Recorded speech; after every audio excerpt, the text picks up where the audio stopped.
Je n'ai jamais eu de jalousie à l'égard de ceux qui me battaient ou qui faisaient mieux que moi, parce que je me disais toujours que c'était à mon tour de leur prouver que je pouvais être aussi bon qu'eux. Un garçon comme Stéphane Michel m'a battu un nombre incalculable de fois dans la même année. Parce qu'il était bon, parce qu'il avait un bon cheval qui s'appelait Force du Porto. Ce cheval-là, Force du Porto, je l'avais vu courir dans sa jeunesse. Et puis après, il avait une longue période d'éclipse. Parce que lorsque je l'ai acquis à réclamer, il restait sur 18 mois où il n'avait pas pris un centime. Et ce jour-là, j'étais devant ma télé, c'était le début d'Equidia. Et c'était un vendredi soir, il passait dans les petits réclamés à Vincennes. Et il avait pris l'avantage et il finit dernier décollé. Et j'appelle Jean-Michel qui est sur le champ de course. Et on en fait l'acquisition pour 82 000 francs à l'époque. Son parcours m'a beaucoup interpellé parce que lui, il a eu le courage de faire ce que je n'ai pas fait, c'est-à-dire de passer des rangs amateurs à ceux de professionnels. Et quand je vois le camion sur la route Stéphane Michel, ben j'ai chaud au cœur, voyez-vous. Ma première victoire avec Force du Porto, c'est en gros 4 mois après son acquisition. Je débutais avec lui et à la surprise générale, j'ai gagné d'une rue ce jour-là.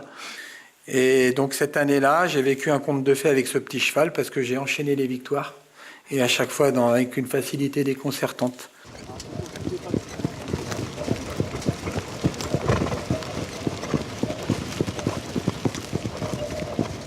Si on veut d'entrée tout gagner ou gagner des grandes courses en amateur, effectivement, le fait de mettre de l'argent va certainement favoriser les choses. Mais par expérience, il s'avère que ça a été mes chevaux toujours achetés au moindre coût qui m'ont apporté les plus vives satisfactions en amateur. Ce qui est intéressant des amateurs, c'est de récupérer soit des chevaux un peu sur le déclin, mais qui ont prouvé à un moment donné une qualité, et de leur redonner du moral. C'est un peu l'intérêt. Donc ça, ces chevaux-là, ça peut ne pas forcément valoir énormément d'argent.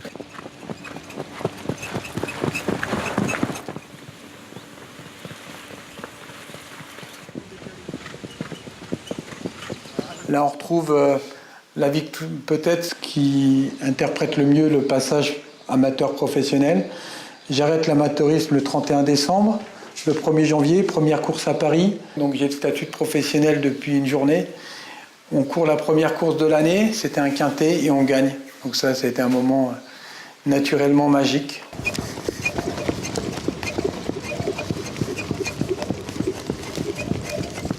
Honnêtement, des oppositions, j'en ai pas eu. Ma femme en avait marre que je vive ça en parallèle.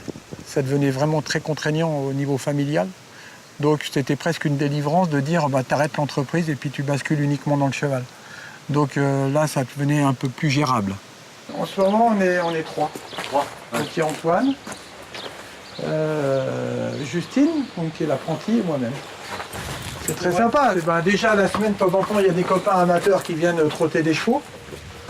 Généralement le vendredi, il y a 2-3 assidus. Et puis sinon... Anaïs qui me donne un coup de main de temps en temps, voilà, qui est elle-même passionnée de chevaux. Je ne sais pas si c'est mon métier, mais en tout cas c'est mon activité principale. Je la qualifie comme ça. Ça a complètement changé ma vie. Je vis cheval, je prends le cheval, je lis cheval, je regarde cheval. Un reproche m'a souvent été fait, c'est celui de ne pas posséder ma propre écurie. Bien sûr que